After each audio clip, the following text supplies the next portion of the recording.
What secret could a father guard so closely that even after his death, it refused to stay buried?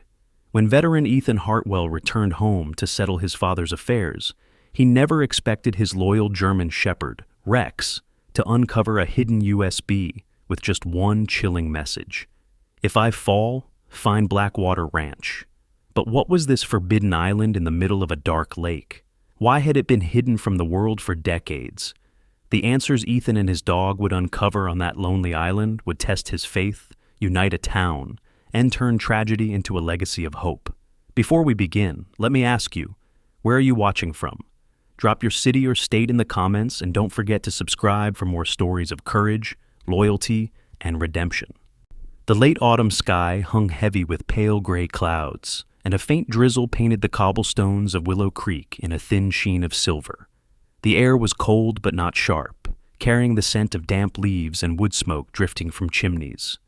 Against this quiet backdrop, Ethan Hartwell's return felt less like coming home, and more like stepping into a memory that had been sealed away for too long. Ethan was 38 years old, his body still carrying the taut strength of years in military service. He had hazel brown hair that never quite lay flat no matter how carefully he combed it, and a thin layer of beard traced his jaw, kept neat but revealing the fatigue of sleepless nights. His clothes were simple but carried his character: black denim jeans worn at the edges, a cream-white shirt that made his broad shoulders stand out, and weathered brown shoes that had seen as many miles as his weary eyes. Though he had left the battlefield behind, the habit of scanning every street corner lingered. He walked with the air of a man who expected danger even in peace.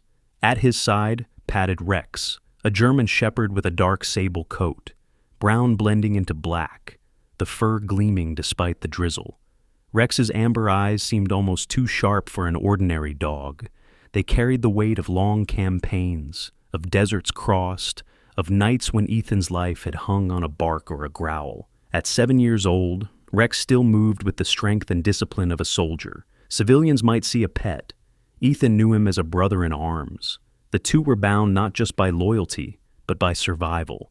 The Hartwell house stood at the edge of town, a 2-story structure with pale stone walls now streaked with rain and ivy. It had once been the proud home of Theodore Hartwell, Ethan's father, an architect known for his meticulous designs and his quiet, almost secretive nature. To the town, Theodore was the man who built schools and libraries. To Ethan, he was a father who had raised him alone after his mother's early death, a man who rarely spoke of feelings, but who carried an ocean of them in his eyes.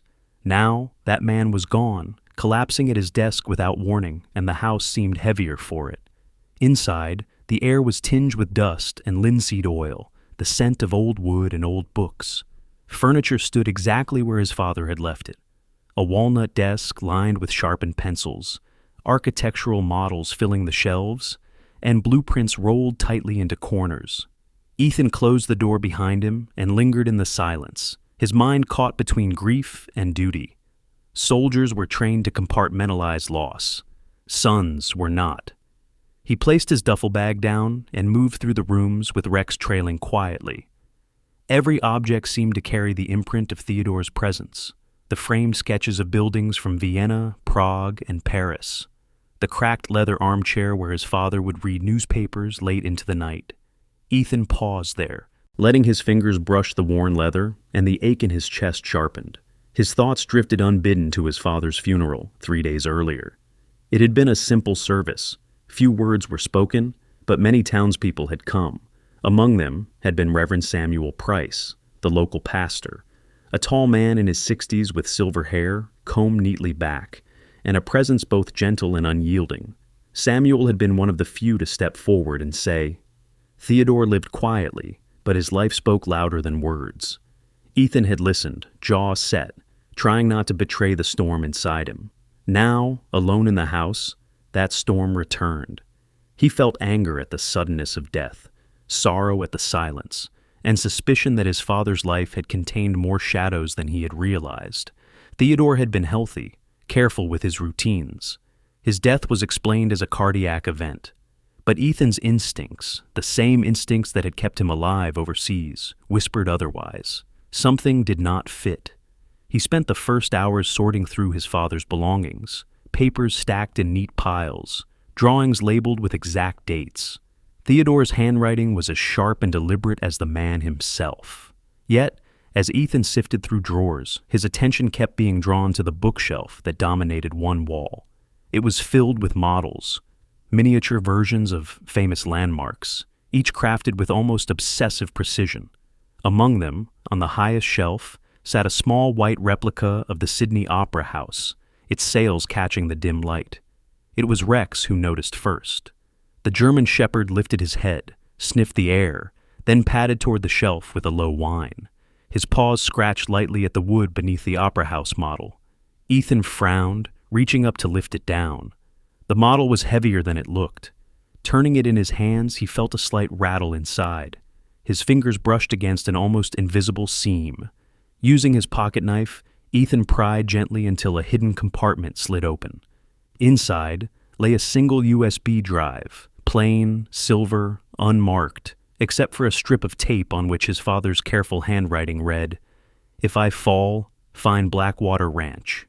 Ethan froze, the weight of the object pressing into his palm. He had never heard his father speak of such a place, yet the words carried the same gravity as a command delivered on the battlefield. His chest tightened, and his throat felt raw. He sank into the leather chair, Rex at his feet, and stared at the USB. A dozen questions flooded his mind. What was Blackwater Ranch? Why had his father hidden this instead of telling him outright? And why did it feel like this message had been written not for a son, but for a soldier expected to complete a mission?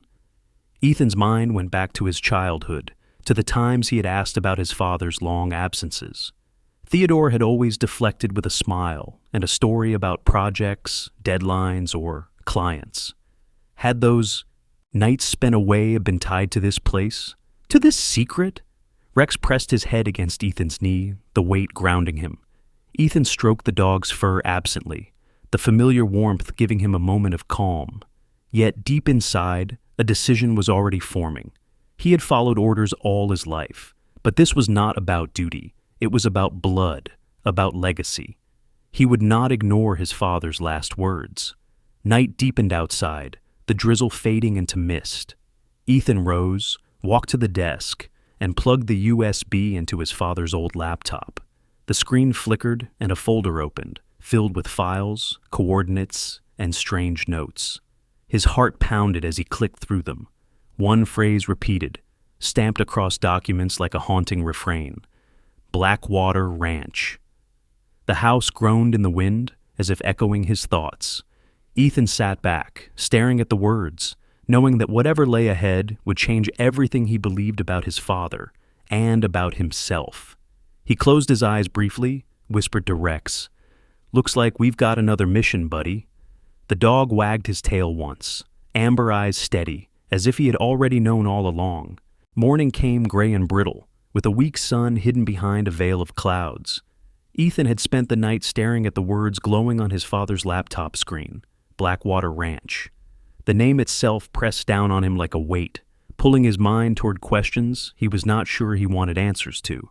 Rex had dozed at his feet, the German shepherd's amber eyes half shut but never fully asleep, as if he too sensed that they were standing on the edge of something grave.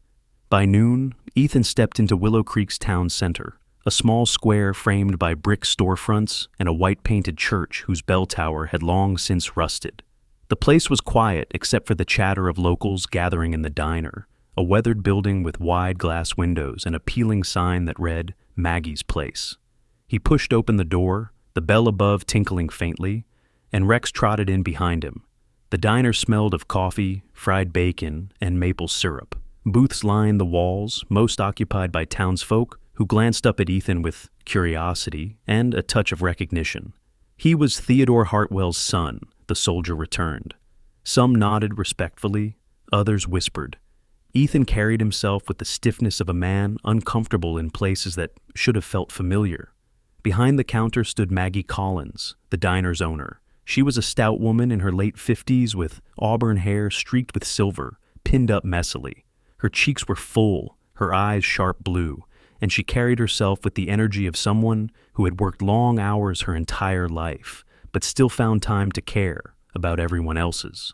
Maggie's laughter was famous in town, though today it softened when she saw Ethan. "Well, if it isn't little Hartwell back from the wars," she said, voice raspy but kind. "Sit down, son.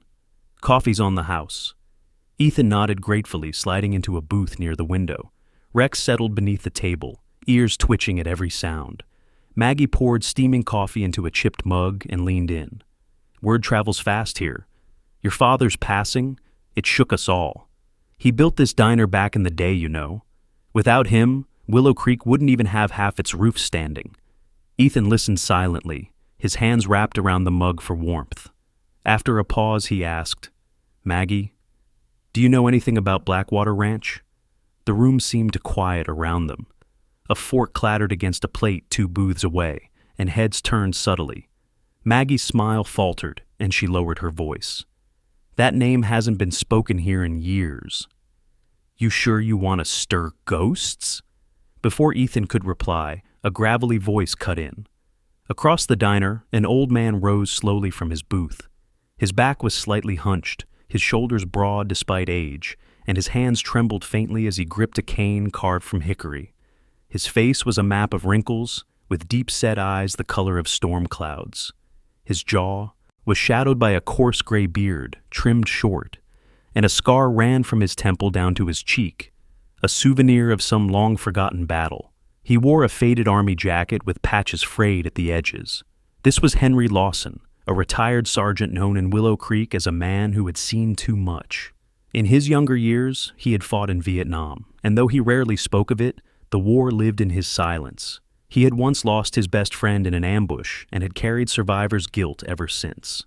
That grief had carved him into a man both blunt and unflinching, respected by many, but feared by children who mistook his sternness for cruelty.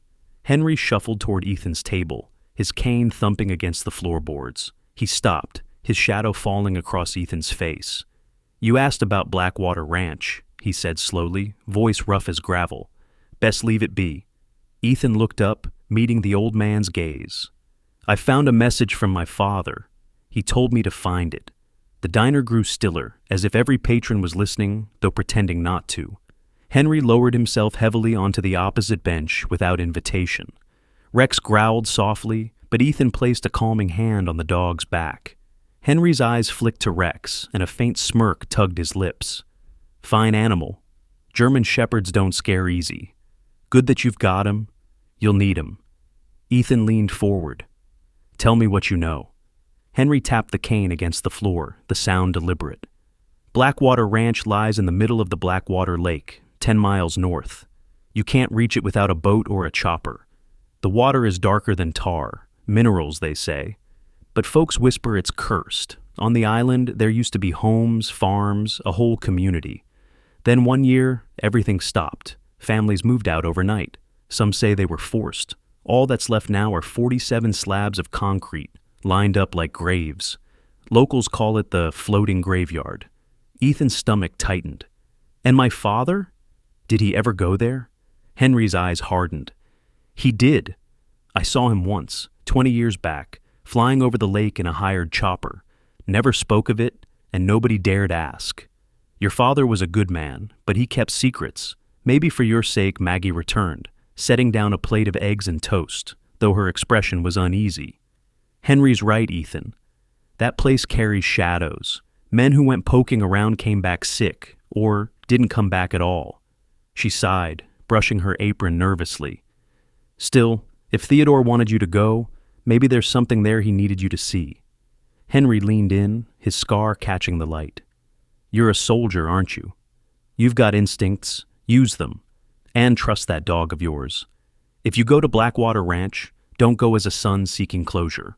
Go as a soldier ready for war. Because that island doesn't forgive mistakes." Ethan studied the old man, weighing his words.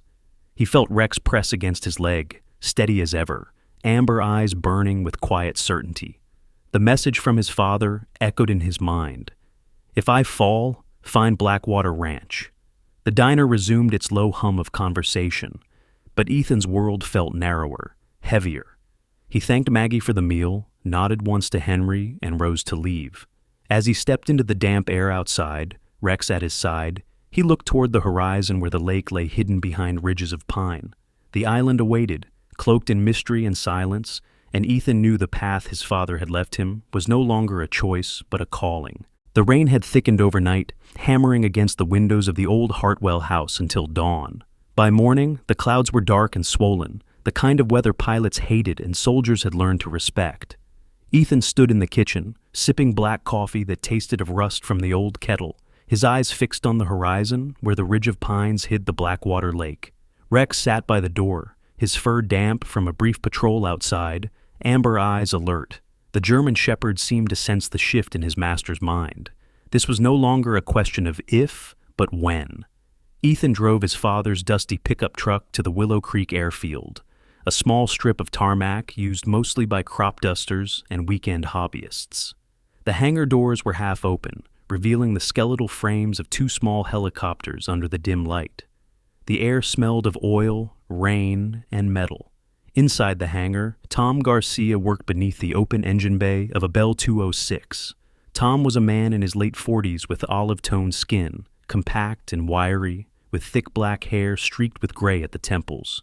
His square jaw was peppered with stubble, and his eyes were sharp and restless, like a hawk perpetually scanning. Tom had once been a commercial pilot before an accident. An emergency landing in Montana's backcountry had shaken his confidence and ended his airline career. Since then, he lived on odd jobs, maintaining aircraft for the county and flying occasionally for survey crews. Despite his cynicism, he was known as reliable and brutally honest. Tom glanced up when Ethan stepped in, Rex at his side, the dog shaking rain from his coat. "Well, look who the storm dragged in," Tom muttered, wiping grease from his hands onto a rag. "Haven't seen you since high school football." "You're taller and uglier," Ethan managed a thin smile. "I need a chopper." Today Tom's eyebrows shot up. "In this weather? You planning on suicide or just practicing?" He studied Ethan more closely, noting the rigid posture, the worn military boots, the set of his jaw. "No, you're serious." Ethan nodded. "I can pay. I'll fly it myself. Just need you to sign off on fuel and maintenance." Tom snorted. "You always were the stubborn type. Like your old man. Fine. But don't come crying when the lake swallows you whole." He gestured toward the far side of the hangar, where a Hughes 500 sat beneath a tarp. Its olive green paint was chipped, but the rotor blades gleamed as if polished yesterday. Rex sniffed around the hangar, circling the helicopter, tail stiff. Ethan crouched to check the undercarriage, his movements precise, the muscle memory of training returning like an old rhythm. He remembered nights on the base, instructors barking orders, the whir of rotors mixing with adrenaline. He was no stranger to flying through storms. Tom lit a cigarette, leaning against the wall. "So, where's the mission? Some hunting trip? Or are you chasing your father's ghost?" His tone was sharp, but there was curiosity buried beneath. Ethan met his gaze, silent. He wasn't ready to share. Tom shrugged, exhaling smoke. "Doesn't matter. The bird's fueled. Just try not to drown." By early afternoon, the rain eased into a heavy mist. Ethan strapped himself in, headset snug. Rex settled in the back seat on a padded blanket. The German shepherd's ears pricked at the rising whine of the engine. Ethan's hands moved across the console with calm precision, switches clicking, gauges glowing. The rotors began their slow spin, growing into a roar that shook the hangar walls. Tom stood at the doorway, arms crossed, watching. He raised two fingers in a mock salute as the Hughes lifted off the ground. Ethan guided the helicopter upward, rain lashing against the windshield, the town shrinking below into a scatter of lights and rooftops. As they crossed the ridge of pines, the Blackwater Lake came into view. The sight hit Ethan harder than expected. The lake was immense, its waters dark as spilled ink, stretching out like an abyss. The surface reflected nothing, as if it swallowed light itself. In the center lay the island, Blackwater Ranch. From above, the island appeared scarred. Among the forested patches of pine and spruce were wide clearings dotted with concrete slabs. Ethan counted them, 47, in perfect lines, like gravestones. Between them, weeds had grown, but the geometry was unmistakable. The The place looked less like abandoned farmland and more like a cemetery designed by an architect obsessed with order. Rex growled low, pressing his paws against the side window, hackles raised. Ethan scanned the ground carefully. Something about the pattern disturbed him. Concrete pads should crumble with time, yet these looked maintained. The edges were clean. Too clean. Circling lower, Ethan spotted the remains of a road slicing across the island, leading toward what seemed to be a collapsed barn. The barn's roof had caved in, but the walls still stood, moss-covered and skeletal. Beyond it, dense forest crowded the interior, shadows pooling beneath the trees. The storm thickened, gusts buffeting the helicopter. Ethan gritted his teeth, gripping the cyclic. "Hold steady," he muttered, though the words were as much for himself as for Rex. He descended carefully, eyes searching for an open patch of ground. Near the northern ridge of the island, a clearing stretched wide enough. He guided the Hughes down, the skids touching soil with a muted thump. The engine wound down, the rotors slowing, and silence crept in. It was not the silence of peace but of abandonment, heavy and unsettling. Ethan unbuckled, stepping onto the wet earth. The smell of pine sap and damp concrete filled the air. Rex leapt from the chopper, tail rigid, nose to the ground, moving with the confidence of a scout. Ethan surveyed the landscape. The concrete slabs stretched in rows, gleaming pale against the dark. Earth. The forest rustled faintly in the wind, yet no birds called, no insects hummed. The island felt void of life, yet watched. Rex stopped suddenly, body tense, ears pricked. His growl deepened, directed toward the tree line. Ethan's instincts flared, the soldier within him awakening. He placed a hand on the grip of his sidearm, though he had hoped never to use it again outside of war. His heart pounded, not from fear, but from recognition. This island was no abandoned ruin. It was alive with secrets. The drizzle thickened into rain again, blurring the horizon, and Ethan whispered to Rex, "Stay sharp." The dog's amber eyes flicked up at him, burning with loyalty. Together, they stepped deeper into the island, toward whatever truth Theodore Hartwell had hidden, and whatever lay waiting within the silence of Blackwater Ranch. The rain had softened into a steady drizzle by the time Ethan and Rex moved away from the helicopter. The clearing around the skids was slick with mud, and droplets hung heavy from the needles of the surrounding pines. The air smelled of wet bark, rusting metal, and something faintly sour that Ethan could not identify. The silence pressed in, unnatural, as though the island itself were holding its breath. Ethan crouched low, brushing his hand across the soil. The ground was uneven, not entirely natural. He traced shallow indentations, tire tracks, half faded but unmistakable. The weight distribution told him they were not from simple carts or farming equipment. These belonged to heavy vehicles, maybe trucks. The mud around the impressions had dried and cracked, suggesting they were at least several days old, but not weeks. Someone had been here, and recently. Rex padded ahead, his tail stiff, nose pressed close to the earth. The German shepherd's coat was soaked along the back, each hair bristling as he stopped, sniffed, then let out a low growl. His amber eyes locked onto the tree line. Ethan followed his gaze, scanning. Nothing stirred, but the soldier inside him trusted the dog more than his own eyes. They moved deeper into the forest. The pines thickened, branches forming a dark canopy that swallowed much of the light. Moss draped over boulders, and the ground softened into patches of bog. Ethan adjusted his footing carefully, each step deliberate, instincts from patrols and foreign deserts now repurposed to the damp wilderness. He paused often, listening. War had taught him that silence was often the loudest warning. After 20 minutes, Rex halted again. He sniffed vigorously at a large boulder veined with pale lichen and coated in a thick layer of moss. He pawed at it, claws scraping against stone, then barked once, sharp and urgent. Ethan approached, laying his palm flat against the cold surface. At first, it seemed solid, but then he pressed his ear against it. There, just barely, a hollow resonance answered back. Before Ethan could probe further, a voice startled him. "That dog of yours has better instincts than most men I've ever known." Ethan spun around, hand instinctively brushing the grip of his sidearm. Out of the shadows emerged a woman, tall and lean, moving with the confidence of someone used to difficult terrain. She carried no umbrella, only a canvas jacket the color of dark earth, soaked through from the rain. Her hair was dark brown, streaked with gray at the temples, cut at the shoulders in a no-nonsense style. Her skin was pale but weathered, lines etched around her mouth and eyes.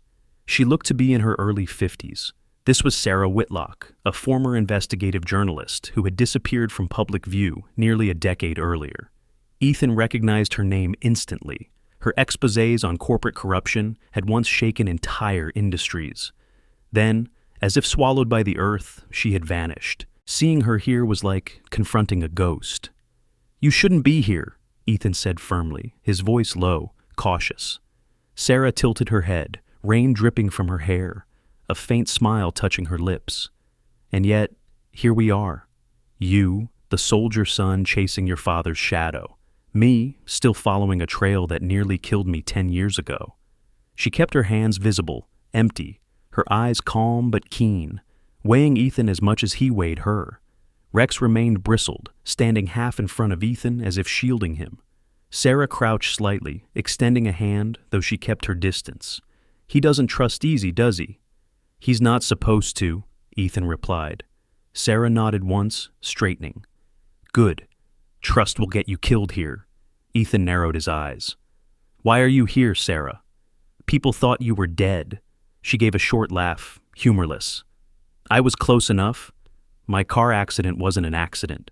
Same people your father was fighting. Meridian has long arms. Blackwater Ranch was one of the places where we hid the people who spoke up. Whistleblowers, witnesses, families who had nowhere else to go. That's why your father was involved. That's why he died." The weight of her words pressed heavy on Ethan's chest. He thought of his father's long nights, his sudden trips, the quiet way he carried himself. The puzzle pieces clicked with painful clarity. Rex barked sharply, pawing harder at the moss-covered boulder. Sarah's eyes darted toward it. "He's found the entrance." Together, Ethan and Sarah began clearing away moss and loose stone.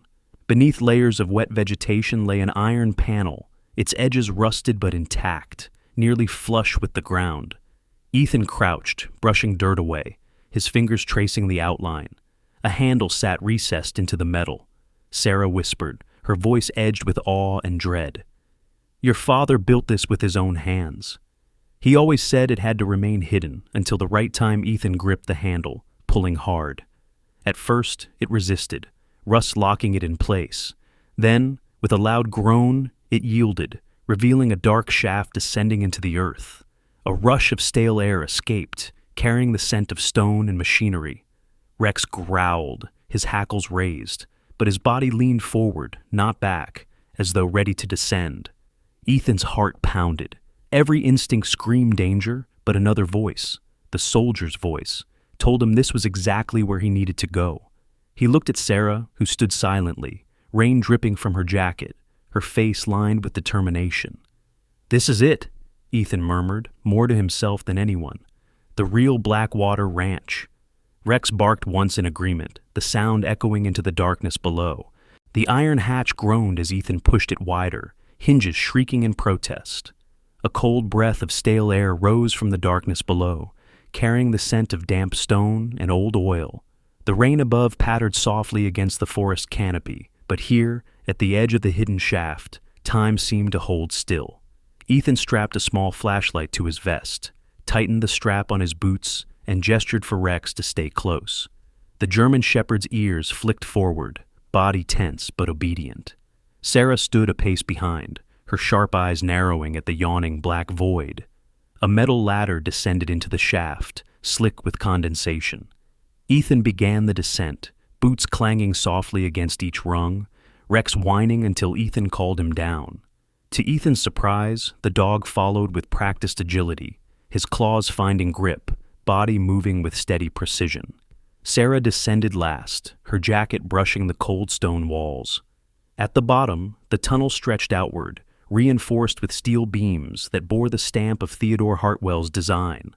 Meticulous, measured, every angle precise. Rust gnawed at some of the plates, but the structure held strong. Light fixtures lined the ceiling, long dead, their glass cracked. Ethan's flashlight beam cut through the shadows, revealing dust, old crates, and faded markings on the walls. As they advanced, Sarah spoke quietly. "Your father was brilliant. I met him once, years ago. He pretended to be an architect working on schools, but I knew better. He built sanctuaries, places where truth could survive when men tried to bury it." Ethan's jaw clenched. "He never told me." Sarah's voice softened. "Because he wanted you free of it. He knew this life eats people alive."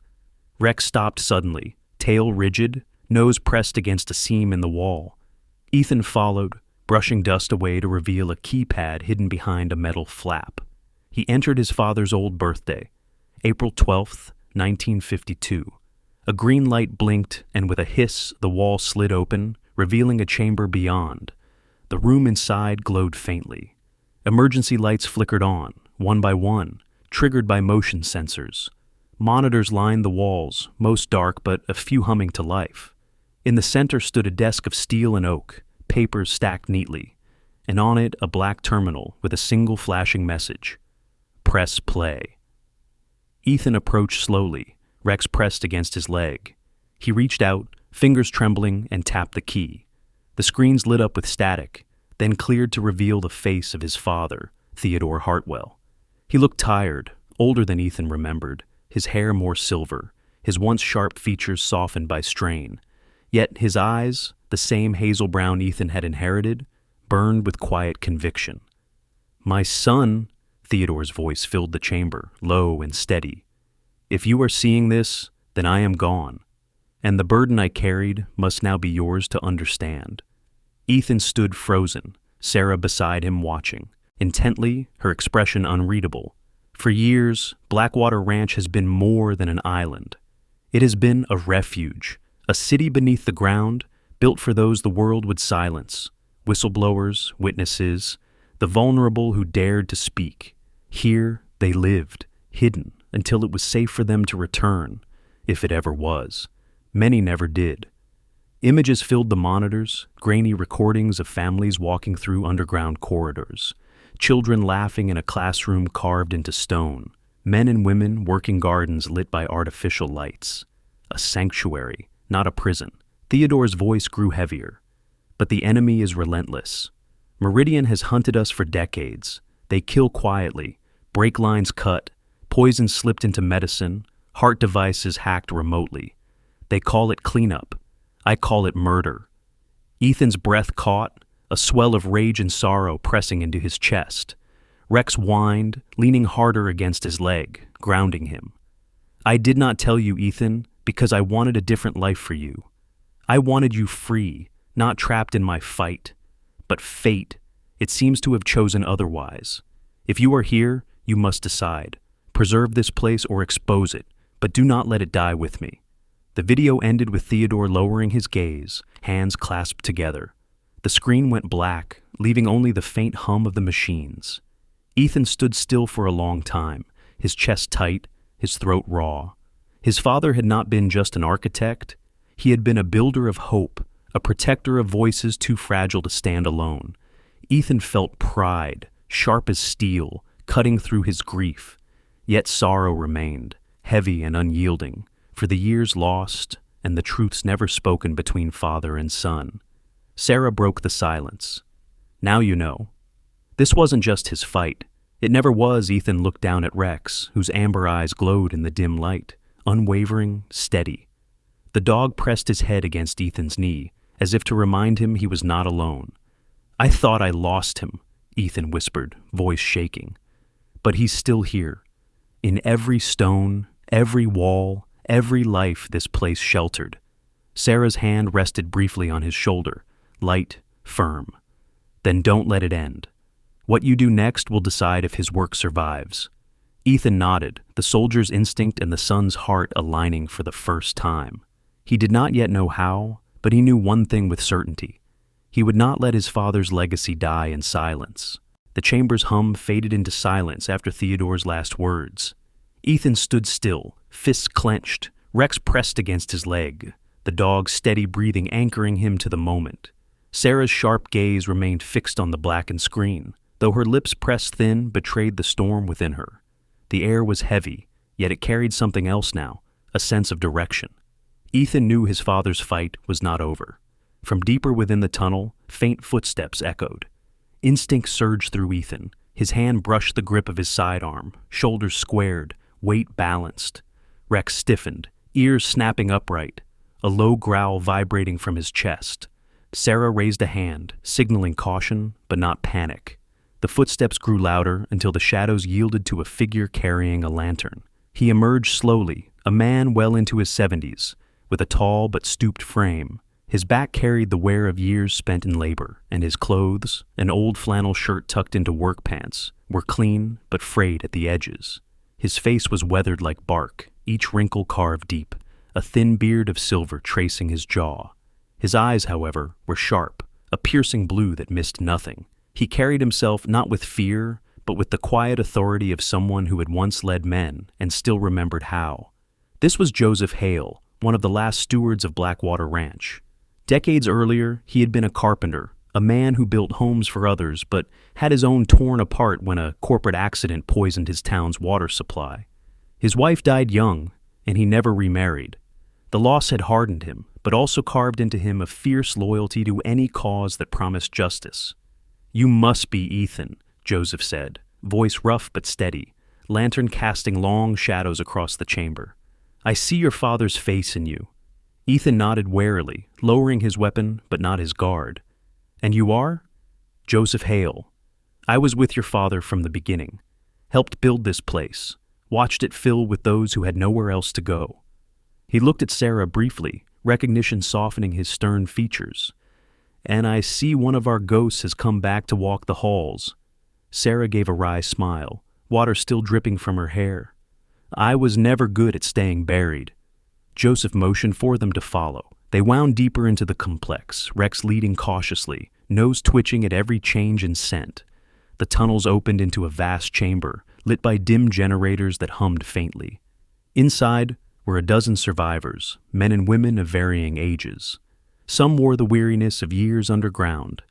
Others carried themselves with quiet dignity. Ethan's eyes roamed the faces.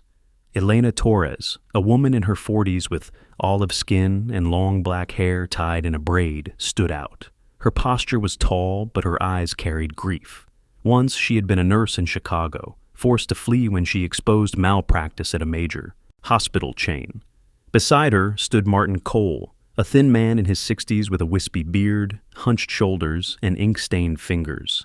He had once been a professor of ethics, blacklisted after speaking against corporate bribery. They gathered as Joseph introduced Ethan. "This is Theodore's son. He's come, just as your father knew he would." Ethan's throat tightened. The weight of their stares felt heavier than combat. "I didn't come to be anyone's savior," he said. "I came because my father asked me to see the truth." Elena's voice was soft but firm. "The truth lives here, but it won't stay safe much longer." As if to punctuate her words, Rex padded over to a far corner of the chamber. He pawed at a stack of crates, growling low. Ethan hurried over, pulling the lids free. Inside were files, boxes upon boxes of them, bound in neat folders. Financial ledgers, bank statements, contracts. The documents bore the name Meridian again and again. Sarah leaned in, flipping through papers. Shell companies, fake acquisitions, billions routed through public projects, all tied to environmental remediation. They profit from destruction. Meridian doesn't just silence people, they harvest the wreckage for money. Joseph's eyes hardened. "Your father knew this. He kept it hidden here, waiting for the right moment. He believed one day the evidence would need a new hand to carry it forward." Ethan felt a familiar heat rising in his chest, a soldier's anger mixed with a son's grief. He slammed one ledger shut, the sound sharp in the quiet. "They killed him."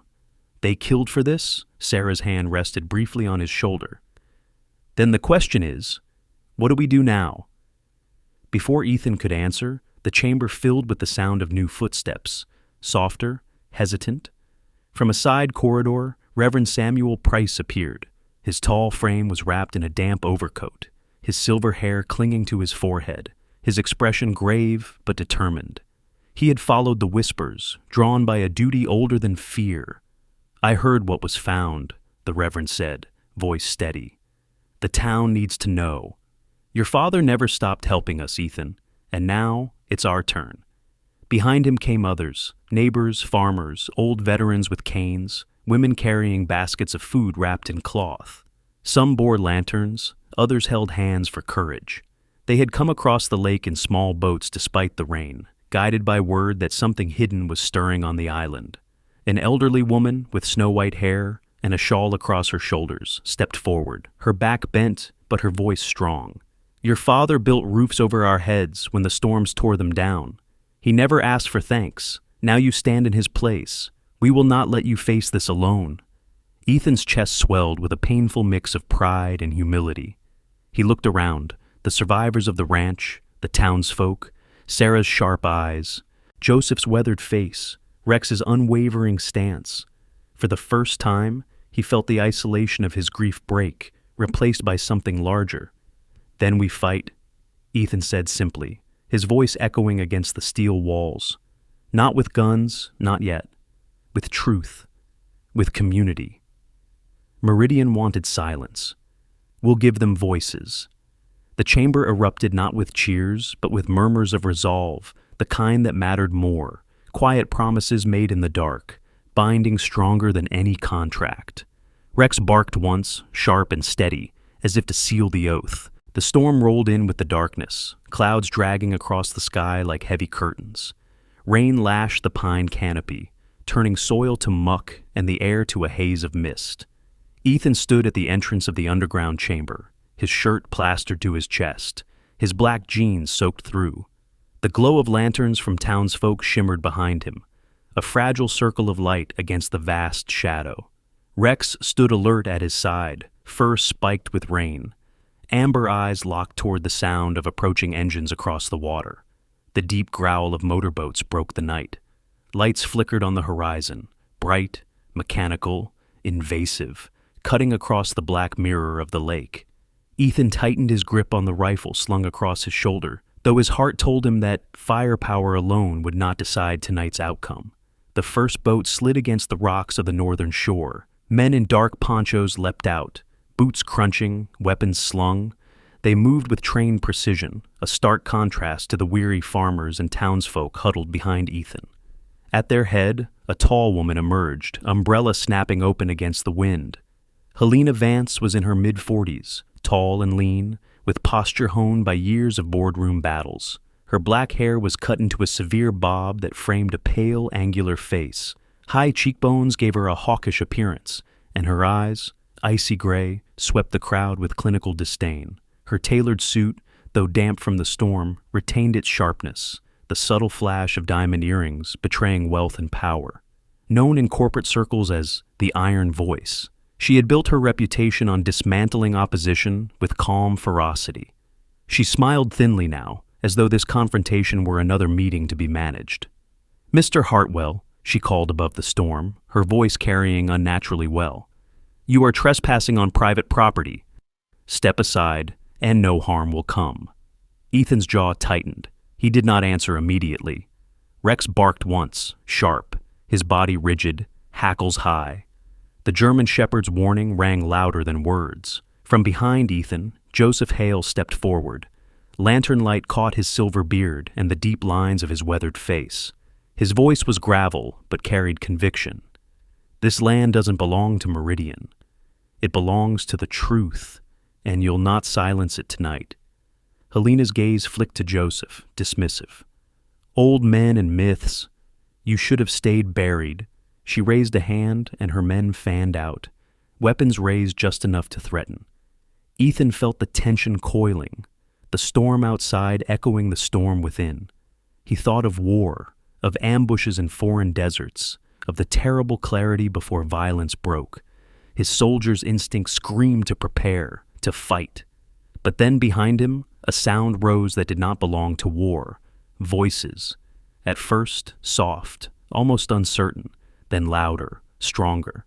The townsfolk, farmers, mothers, children clutching hands, had begun to sing. Reverend Samuel Price led them, his tall frame standing beneath a soaked coat, his silver hair plastered to his head. His baritone carried the melody of an old hymn. "The Lord is my light and my salvation. Whom shall I fear?" Lanterns lifted higher, swaying in rhythm. The voices layered, frail yet unyielding, filling the storm with warmth that steel could not extinguish. Sarah Whitlock, standing near the front, tilted her head back, her sharp features softened as she joined the hymn, her voice strong and defiant. Elena Torres clasped the child's hand, singing through tears. Martin Cole, hunched and frail, raised his quivering voice, each note a rebellion. Ethan's throat tightened as he turned to see faces shining with rain and resolve. No rifles, no armor, just faith, just community, just truth. Helena's soldiers hesitated. Their discipline faltered beneath the tide of song. Some shifted uncomfortably, others lowered their eyes. Helena's jaw clenched, her icy composure cracking. "Enough!" she snapped. "Disperse, or—" But her words drowned as the hymn swelled. Dozens of small boats appeared from the southern shore, more townsfolk, lanterns bobbing on the black water, voices already raised. The island glowed as if rimmed with fireflies, the storm unable to snuff them out. Ethan stepped forward, water streaming down his face, his rifle slung but unused. He raised his voice over the hymn, not shouting, but steady. "You wanted silence, Helena, but hear this. A whole town has found its voice. You can't kill us all. You can't bury the truth with concrete and contracts. My father gave his life to protect this place. Tonight, so do we."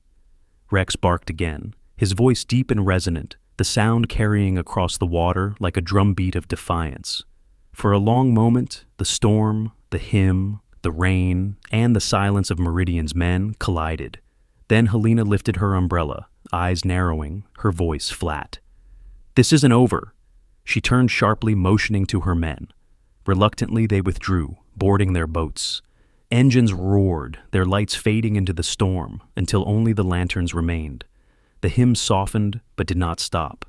It lingered, rolling across the black lake, binding the people together in a vow older than contracts and stronger than steel. Ethan lowered his head, one hand resting on Rex's wet fur. For the first time in years, he felt not like a soldier preparing for battle, but like a son embraced by something greater than war.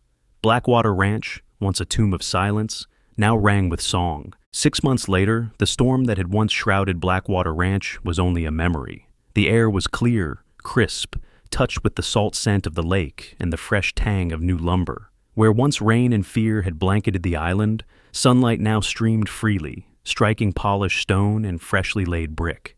Ethan Hartwell stood on the rise near the water's edge, his white shirt open at the collar, his black jeans tucked neatly into scuffed brown boots. His hazel-brown hair caught the light, and the thin line of beard along his jaw had grown a little thicker, streaked by stress but softened by hope. Beside him, Rex stood tall, his black and tan coat shining in the sun, amber eyes scanning the scene with the vigilance of a sentinel who had never truly let down his guard. The government had acted swiftly after the confrontation. With evidence from the underground vault, Meridian executives were tried, their empire dismantled. The files Theodore Hartwell had preserved became the cornerstone of justice, cited in courts and broadcast across networks. Blackwater Ranch, once whispered about as a haunted graveyard, was now recognized officially as a sanctuary of truth. Congress designated it a historical and cultural site, and federal funds poured in to restore the place as a memorial and a living community. Today was the culmination of that recognition. At the water's edge, a brand new bridge gleamed, its steel girders painted white, its surface wide enough to carry both cars and pedestrians. Flags lined the handrails, snapping sharply in the wind, red, white, and blue unfurling against the deep blue sky. Across the bridge, a stream of townsfolk made their way to the island, their steps eager, their eyes wide with awe. Among them walked Mayor Linda Barrett, a stout woman in her late 50s with curly gray hair cropped close to her head. Her round cheeks and warm smile betrayed her joy, though her firm handshake and sharp voice marked her as someone used to being obeyed. For years, she had fought to keep the town afloat amid economic decline. Today her pride was plain. Her town had become the guardian of a legacy. Children ran ahead, laughter ringing as they raced along the new planks, their sneakers clattering on steel. Old couples followed arm in arm, some leaning on canes, others pausing to marvel at the views of the black waters glinting in the sun. Henry Cooper, a retired fisherman with a crooked back and leathery skin from decades under the sun, stopped halfway, wiping his eyes.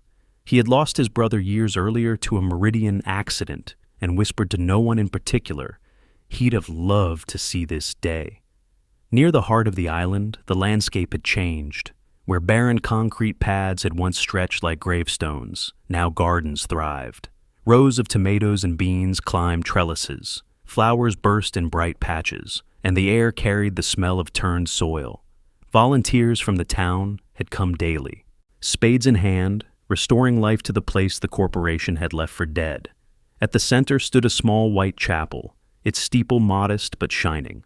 Inside, Reverend Samuel Price had blessed the grounds, calling it not a graveyard, but a new dawn. Next to the chapel, a modest museum had been built. Its exterior was simple, timber and stone, but inside, glass cases displayed the files, blueprints, and journals Theodore Hartwell had risked everything to preserve. Visitors read about whistleblowers who had once hidden in these halls, their photographs lined with plaques that told stories of courage and sacrifice. A room at the back had been left unchanged. Theodore's evidence chamber, sealed behind glass, a silent testament to his determination. In the open square that had once been a desolate slab of concrete, a bronze statue now stood. It was of Rex, cast with painstaking detail, ears erect, chest proud, eyes carved to capture the fire of loyalty. At the base, an inscription read, "To the guardians of truth, both human and hound." Families gathered at its feet, children patting the bronze paws, veterans bowing their heads in respect. Rex himself approached the statue, sniffed it, and gave a short bark as if approving the likeness. Sarah Whitlock, her dark hair braided neatly, her sharp eyes now softened by months of rebuilding, stepped up beside Ethan. She wore jeans tucked into work boots and a jacket patched at the elbows. Though still wiry and tough, the lines of suspicion on her face had faded, replaced by something gentler. "You've done what your father couldn't finish," she said quietly. Ethan shook his head. "We did. The town, you, Rex. My father lit the spark, but it took everyone else to make it a flame." Joseph Hale, leaning heavily on a cane, approached slowly. His tall frame had stooped further, but his eyes still carried the steel of conviction. He reached up, clasping Ethan's shoulder. "Your father would be proud. He wanted a beacon. Now you've built one." As the crowd gathered in the square, Mayor Barrett took the podium. Her voice, though strained by years of smoke and shouting, rang with energy. This island was once called a floating graveyard, but today it is no longer a place of death. It is a place of life, of truth, of community. Blackwater Ranch will stand as a reminder that no lie can outlast the courage of ordinary people standing together. Applause erupted, mingling with the strains of a brass band brought in from the neighboring town. Flags waved and children cheered as balloons lifted into the sky. Ethan stood back, Rex at his side, watching. Pride burned in his chest, but so did humility. He thought of his father's face, the tired but determined eyes in that final recording. He thought of the lonely nights as a soldier, of coming home to loss, of the storm-swept island where he had first descended into the unknown. Now, all of it had led here, to light, to song, to laughter. He bent down, resting a hand on Rex's strong back. His voice was low, just for the dog, and perhaps for the memory of his father. "Dad, from darkness, there is light. You're home now?" The crowd surged forward across the new bridge, bringing with them music, bread, and stories. Blackwater Ranch, once feared as a forbidden island, had become something more, a beacon of truth, a sanctuary for hope, a place where even broken legacies could be remade into something whole. From the silence of grief to the roar of community voices, Ethan's journey and Rex's loyalty remind us that even in the darkest valleys, truth can find its way to the light. Blackwater Ranch, once cursed as a floating graveyard, became a living symbol that no power, corporate or otherwise, can outlast the courage of ordinary people standing together. What began as one man uncovering his father's secret ended as a town reclaiming its soul, proving that strength is not only forged in fire, but in unity, compassion, and hope. This story whispers a truth for us all. Miracles are not always grand explosions of glory. Sometimes they are as quiet as a dog's bark at the right moment, as steady as neighbors bringing lanterns through the rain, as gentle as a community rebuilding from brokenness. Perhaps this is God's way, working through loyalty, through love, through the hands we hold in everyday life. As Ethan discovered, we too can find courage, healing, and light when we choose faith over fear. What touched your heart most? Share your thoughts in the comments. Like this story, subscribe for more journeys of hope and K9 loyalty, and share it with someone who needs encouragement today. May God bless you and your family with peace, strength, and endless love.